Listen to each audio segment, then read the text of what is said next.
this wasn't just another fashion stunt. No, this was something else. Something darker. When Bianca stepped on the red carpet at the 2025 Grammys, the gasps weren't for the dress, or the absence of one. It was the déjà vu that sent a chill down the spine. The silent woman, the obedient partner, a transformation that reeked of control. And just like before, it wasn't about her, it was about him. Kanye West, a genius, a villain, maybe both. One thing's for sure, every woman in his life tells a familiar story. He plucks them from obscurity. My name's Bianca Era. I'm an architectural designer from Melbourne, Australia. And reshapes them in his own vision. But at what cost? A lot doesn't feel right about Kanye West and his wife, Bianca. Through his music, his relationships, and his public feuds, a pattern emerges. One of admiration and control, love and possession. He doesn't desire women, he designs them. And when they refuse to fit his vision, he rewrites the story, casting himself as the anti-hero, the genius betrayed. So how does Kanye West really see women? And what does his music reveal about the answer?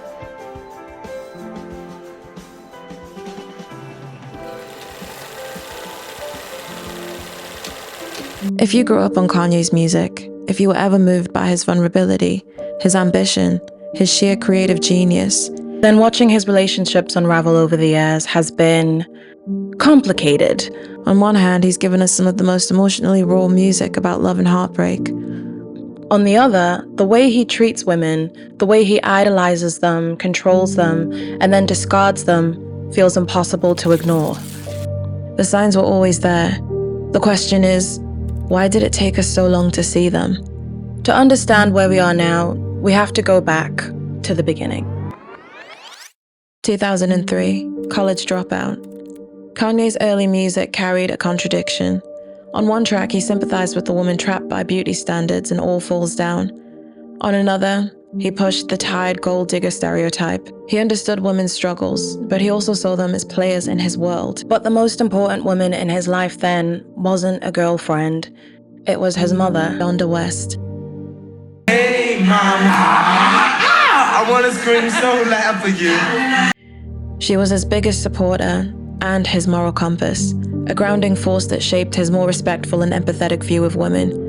But you know what, I was thinking about something I was going to say to you. A little arrogant, even though you're humble and everything, but it'd be important to remember that the giant looks in the mirror and sees nothing.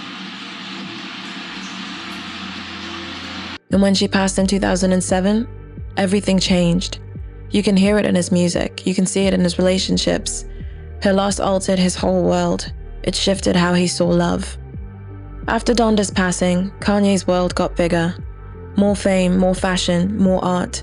And with that, his view of women shifted. In The College Dropout, Kanye sounds like a guy who still believes in love, family, and building something real. He raps about wanting a wife and stability, like he sees love as a foundation for success. There's a warmth in songs like Family Business. He values connection. He wants that deep bond. But by 808s and heartbreak, Somewhere far along this road, he lost his soul to a woman so heartless. that dream is in pieces. His mom is gone, his engagement is over, and suddenly, love isn't soft or safe. It's cold, distant, even cruel. Songs like Heartless and Coldest Winter feel like he's mourning not just lost relationships, but the version of himself that once believed in them. Autotune becomes his emotional armor, making his voice sound robotic, detached, like he's protecting himself from ever feeling that kind of pain again. And with that, his view of women shifted. It was time to reframe his relationship with women to something safer. Women weren't just partners anymore, they were muses. His relationship with Amber Rose is the earliest example of this. Before Kanye, she was an unknown model and video vixen. With him, a cultural icon, the shaved head, the daring outfits. He styled her, introduced her to high fashion circles, turned her into a visual extension of his music. But that's the thing about muses. Muses don't get to write their own stories. From Picasso's lovers to the Mona Lisa, they exist only in relation to the artist who made them famous. As long as Amber played her part, she was celebrated. The moment she stepped outside his vision, asserted her own identity, he turned on her. I had to take 30 showers before I got with Kim, you know? You's a disrespectful little roach, ain't you? Slut-shaming, dismissal, erasure. But Amber didn't disappear. She pushed back, built her own brand, and became a vocal advocate for women's autonomy. Looking back, her relationship with Kanye was a preview for what was to come with Kim Kardashian. First, the idealization, then the control, and finally the public humiliation when she refused to stay under his thumb. Because with Kanye, love has never been just love. It's always been about power. If you really want to understand Kanye's relationship with women, you don't have to look at his interviews or his public meltdowns. Just listen to the music. It's like a diary of what's happening in his head. And like any diary, it's full of contradictions.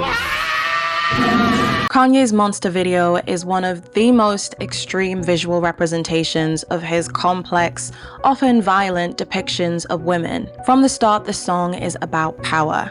Kanye places himself in the role of the untouchable icon, someone so far above the world that he's literally a monster. But how does he prove his dominance? By surrounding himself with women's bodies, lifeless, dismembered, hypersexualized, draped in lingerie hanging from nooses. The white women in his video exist only as lifeless, sexualized props, passive objects for consumption. Meanwhile, black women are cast as monstrous, cannibalistic figures, attacking Kanye, playing into harmful stereotypes that frame black femininity as aggressive and dangerous. The lyrics reinforce this duality. Even in Desire, Kanye frames intimacy as something violent, something that turns women into objects to be consumed, conquered, or laid to rest. This contrast mirrors a long-standing media trope, misogynoir. White women as fragile, desirable possessions, black women as wild, uncontrollable threats. Beyond race, Monster taps into a broader cultural tradition of eroticizing women's suffering. The song is also a reflection of Kanye's deeper pattern. Women in his world exist to be shaped, admired, or discarded, but never to hold any power of their own. If Monster is Kanye flexing his dominance, then Runaway is Kanye coming undone. And it might be the closest thing to self-awareness that he's ever given us. Released in 2010 at the tail end of his relationship with Amber Rose, it's both a confession and a warning. He knows he's toxic. He knows he ruins relationships. And yet, he doesn't change. Run away from me, baby. Isn't an apology, it's a prophecy. Runaway strips away the bravado. He admits, Never was much of a romantic. I could never take the intimacy. a man who craves love, but can't handle it without control. You've been putting up with my just way too long. These lines are painfully real. He's not making excuses. He's admitting that he sabotages love and he knows it. But Runaway isn't about redemption. Kanye doesn't ask for forgiveness. He doesn't promise to change. Instead, he warns the women in his life, leave now before I ruin you too. He frames himself as this tragic anti-hero, but never the perpetrator. And then there's the outro. Nearly 3 minutes of distorted, wordless wailing, longing, regret, self-loathing. It's the sound of a man drowning in the mess he's made, but still unwilling to reach for a life raft. And maybe Runaway is more than just a love song. Maybe it's Kanye hinting at something deeper. His bipolar disorder. The emotional highs and lows that would only become more visible in his public life. The plea for a woman to leave before it gets worse isn't about love, it's about him, his volatility, the storm that always seems to follow. Then we head into the Kim era, where muse turns into possession. Kanye's relationship with Kim Kardashian wasn't just another high-profile romance, it was a project. Unlike his past relationships where his obsession burned fast and bright, Kim became his ultimate muse. The woman he didn't just admire but actively reshaped. From the moment they got together, Kanye took control. Her fashion, her branding, even her career trajectory, transforming her from reality TV star to high fashion icon. But as always, admiration eventually gave way to control. And as their marriage unraveled, another factor became impossible to ignore. Kanye struggled with bipolar disorder. The first sign of Kanye's influence was immediate. Kim's entire look changed. He famously threw out her old wardrobe, calling it embarrassing. Kanye is coming over today with his stylist, and he's giving me a full clothing makeover. How you feel, baby? Like, I'll literally cry. Our whole trade-off was that, like, if I got rid of all my clothes, he would fill up my closet, but I'm freaking out. I think Kanye's definitely given me a push to want to see more that's out there in the world. He introduced her to high fashion, making her a muse for Givenchy and Balmain. He secured her first Met Gala invite, dressing her in a Givenchy gown that the media ridiculed. He pushed for her Vogue cover, cementing her as something more than a reality star. Kanye wasn't just elevating Kim, he was curating her. But once he had shaped her into his vision, the power dynamic shifted. At first, Kanye encouraged Kim's hypersexualized image, but as he leaned into his religious transformation, he suddenly turned against it. In 2019, he told Kim she was dressing too sexy. Kanye West storms out on Kim Kardashian after confronting her about her super sexy Met Gala look. I'm really freaking out. You now say that you're not into me wearing a tight dress. You are my wife, and it affects me when pictures are too sexy. Her response? You built me up to be this like sexy person and confidence and all this stuff. Yes. And just because you're on a journey and you're on your transformation doesn't mean that I'm in the same spot with you. This was the turning point. Kim was no longer a blank canvas for Kanye to paint on. Control seeped into every aspect of their life. He tried to dictate how they raised their children, including forbidding North to use TikTok. He publicly shamed her decisions. I just look at my daughter full makeup, singing She's in Love with an emo girl on TikTok, and I didn't have no say nor approval. Hey, what do you think? Do you think this would be cool or not? You know what I mean?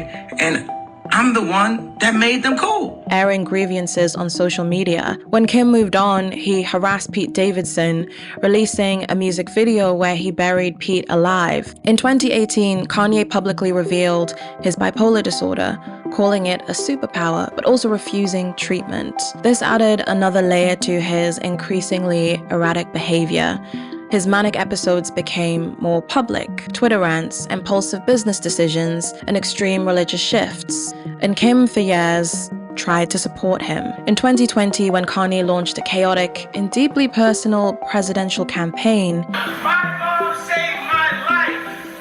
My dad wanted to abort me. There would have been no Kanye West because my dad was too busy.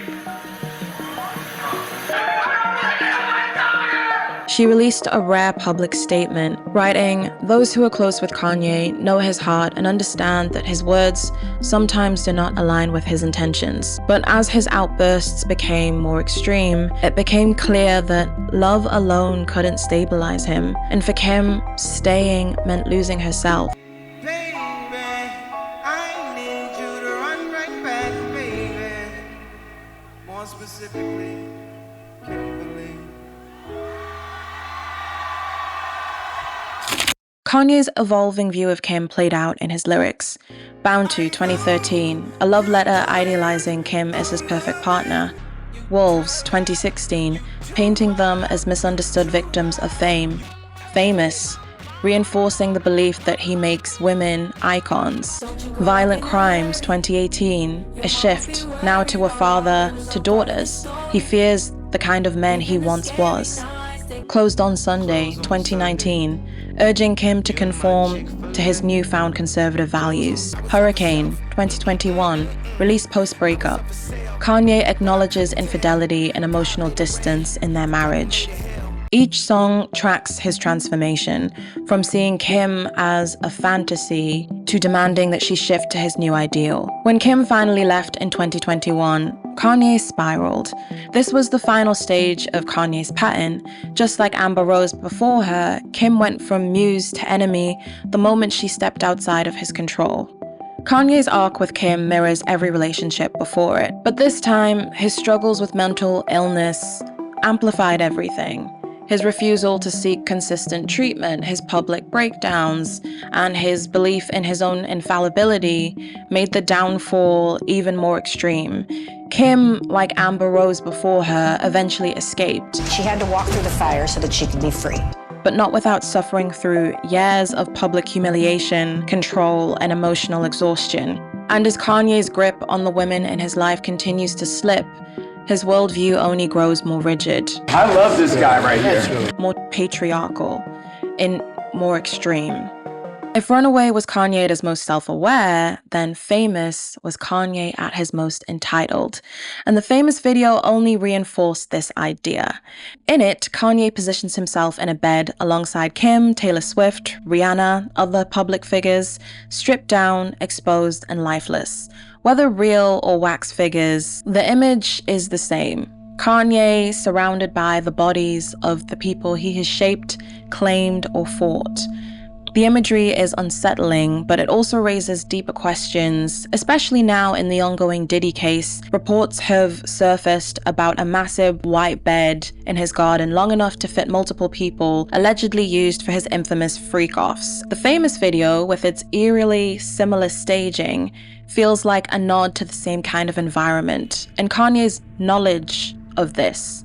One where women stripped of agency exist as silent props in a world ruled by men who see themselves as kings. This song wasn't just about Taylor Swift, it was about power, about Kanye's belief that women exist within the sphere of his influence. Their success or downfall is tied to his involvement. And at this point in his career, he still fully embraced this worldview. But just 2 years later, something shifted. By 2018, Kanye's perspective on women had changed again. But not in the way that you would hope. He wasn't reflecting on his past, questioning his role in misogyny, or holding himself accountable. Instead, violent crimes revealed a new fear, losing control over the women in his life. Now that he had daughters, the culture of sexualization and dominance that he once glorified had become a threat. Women were no longer objects of desire. They were people who needed protection. This is pimps, niggas players, to niggas daughters. This is the turning point. Kanye admits that men, himself included, only start to care about women's treatment when they have daughters. It's a glaring contradiction. Instead of confronting his history of objectification, his reaction is to shield his daughters from men like him. It's almost a confession. I had you the devil rebuking the sin. Is he talking to Kim, criticizing her choices, or is he talking to himself, grappling with his hypocrisy? Either way, the irony is clear. Kanye thrived in the culture that he now fears, but rather than unlearning, rather than changing his own behaviors, he shifts into patriarchal protector mode. Don't do no yoga, don't do Pilates, just play piano and stick to karate. His solution: restriction, control. Rather than raising daughters with agency and autonomy, he focuses on limiting them, the same way he has tried to reshape, mold, and possess the women in his life.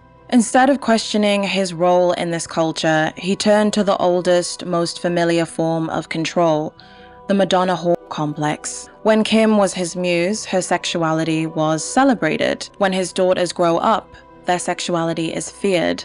It's the same double standard. Women are either untouchable, his daughters, his mother are seen as the good ones. There's no in-between. Instead of reckoning with this, Violent Crimes frames the solution as restriction, shielding his daughters rather than challenging the systems that sexualized them in the first place. This was Kanye's shift in real time. He went from shaping women to fearing their autonomy, and in doing so, he revealed what was always at the heart of his view of women. They are only valuable when they exist within the roles that he assigns them. Kanye's idolization of white women and his desire to be white. Kanye's fixation on white women isn't just about attraction. It's about status, power, and a deeper, more complicated desire to assimilate into whiteness itself. Throughout his career, Kanye has sought validation from white institutions, white wealth, and white aesthetics. His ideal woman, it wasn't just about being beautiful. She had to embody Eurocentric beauty standards, but with black features. In Gold Digger, Kanye rapped about, when he get on, he leave your for a white girl. And at the time, it seemed like a good critique of how wealthy black men abandon black women for white partners as soon as they get success. But as Kanye's career unfolded, it became clear that this wasn't a lyric, it was more like a personal prophecy. His most high-profile relationships, Kim Kardashian, Amber Rose, Julia Fox, they were reinventions. He styled them, he shaped them, he molded them into his vision of the perfect woman. And in doing so, he placed himself closer to the whiteness that he seemed to crave. This obsession is deeply tied to his well-documented pornography addiction. In 2022, he admitted that pornography destroyed my family. My security is the fact that I didn't load up pornography last night, and I said this addiction is gonna have to flee from me. You know, this addiction since I was 5 years old that has destroyed my mom and my dad's family, that destroyed my family. Like, when I take full accountability for the destruction, like, of my marriage, I'll point at the liberals and say, you took my wife from me. You know what took my wife from me? The fact that I was married to this beautiful person, but I felt like it wasn't enough. I felt like I still needed to look at pornography. And it's interesting because mainstream porn overwhelmingly centers white women as the ultimate fantasy. A lot of black on white, obviously. Oh, yeah. It's mirroring your own self. Kanye's preferences in both his private life and public persona reflect that influence. Yet, despite his addiction, Kanye kind of oscillates between sexualizing women and condemning them for their sexuality, creating this cycle of desire, shame, and control.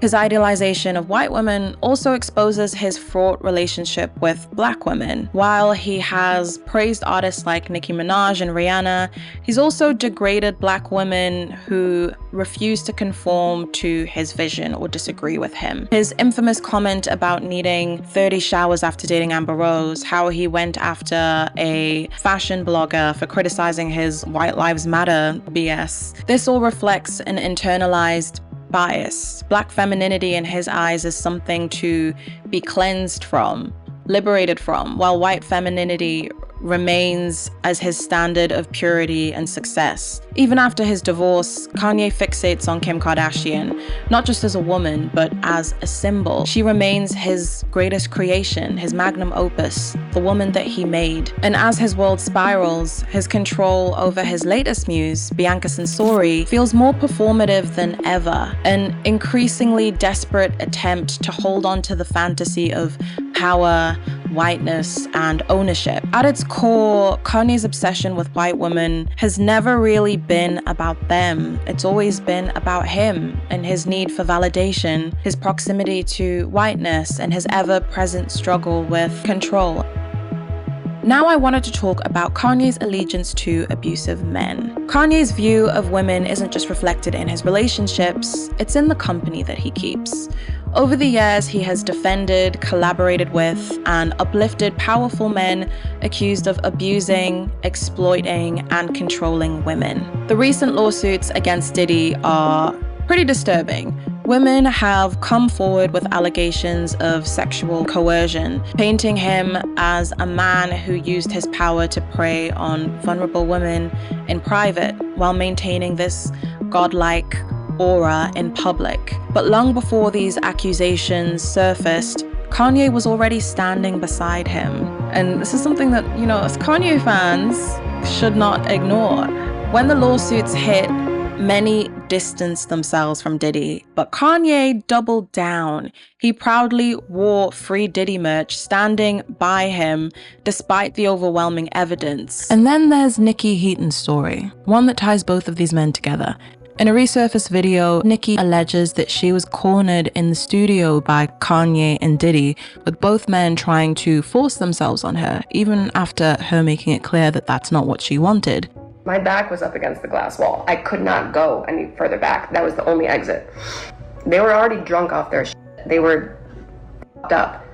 So I lunged forward. I stepped forward, and it threw them off balance. They were like, oh, you know, and like they stepped back at least 1.5 feet. And the moment that they did, I reached behind my back, I pulled the door and I slipped out, grabbing my clothes. And I ran across the hall, across this corridor, and I hid inside of an empty studio that was black. And I sat there for like 20, 25 minutes, just like crying, like, what the f do I do? Now think about that. The Kanye who built his career claiming to uplift women.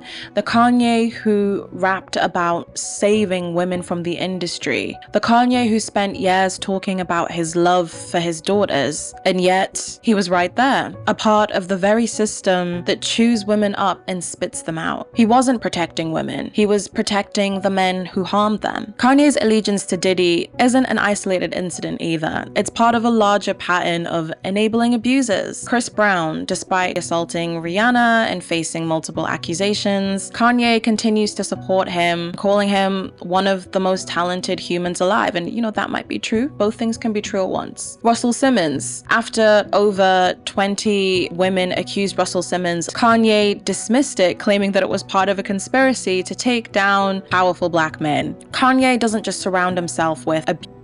He defends them, he protects them, and reinforces the systems that let them operate in plain sight. This is not just a case of bad friendships. This is a man who fundamentally believes in power over women, because Kanye doesn't see these men as predators. He sees them as his peers. When you look at the music, Kanye's headspace during Vultures seems to be one of defiance, paranoia, and recklessness, steeped in a sense of both self-aggrandizement and self-destruction.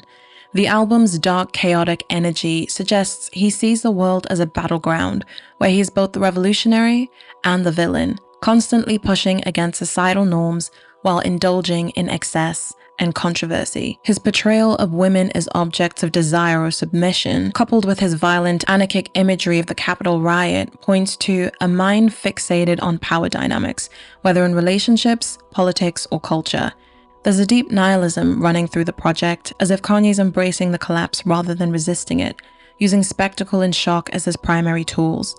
More than ever, he seems detached from conventional reality, crafting a world where he is both predator and prey, prophet and outcast, an artist determined to burn everything down, even if he's inside the fire. Quite frankly, I'm scared. This is clearly a man in inner turmoil. I remember when the first photos of Kanye and Bianca surfaced. At first, it didn't really feel that different from his past relationships. Another beautiful white woman at his side, another era of Kanye unfolding. But something about this one felt off. And it wasn't just the relationship, it was the way Bianca seemed to disappear. With Bianca, there was no slow transformation. It was immediate. Within months, the woman who had once been a successful Yeezy architect now seemed like nothing more than an extension of Kanye himself. Her identity had been stripped away, replaced by a uniform of sheer bodysuits, barely there dresses, and hypersexualized outfits that seemed less like fashion statements and more like declarations of ownership. Reports surfaced about Kanye allegedly restricting her speech, limiting her interactions, making her less of a partner and more of a mannequin. This wasn't just a continuation of his past relationships. This was an escalation. Kanye wasn't molding a woman, he was erasing her. Kanye's shift towards patriarchal conservatism didn't happen overnight,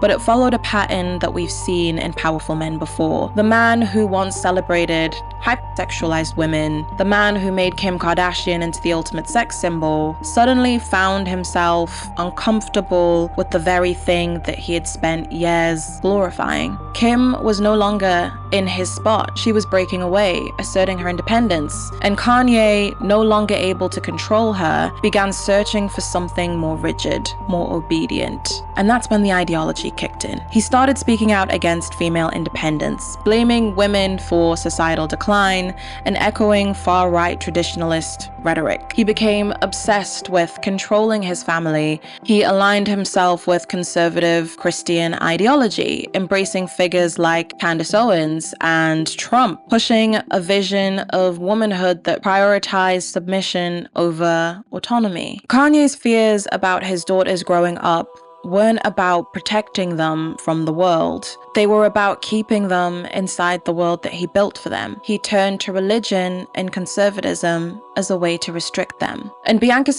became the ultimate embodiment of that shift. Where Kim eventually resisted, Bianca seems to have fully surrendered. With her, Kanye has achieved what he's always wanted. Not just a muse, but a woman with no agency outside of him. This seems like the final form of Kanye's relationships. Loving Kanye's music used to feel like being part of something bigger. He wasn't just another rapper, he was a visionary, a rule breaker, someone who made you believe that creativity could shatter expectations. I even defended him through every controversial moment that felt like part of his genius. But even when he was chaotic, it always seemed like it was in service of something greater. But at some point, the chaos stopped feeling like art, and watching Kanye shift from a fearless innovator into a man who's obsessed with control and power over women, over his image, over the people around him, has been really unsettling as a fan. The same energy that once made him magnetic started to feel suffocating. And yet, for years, I still tried to separate the artist from the person.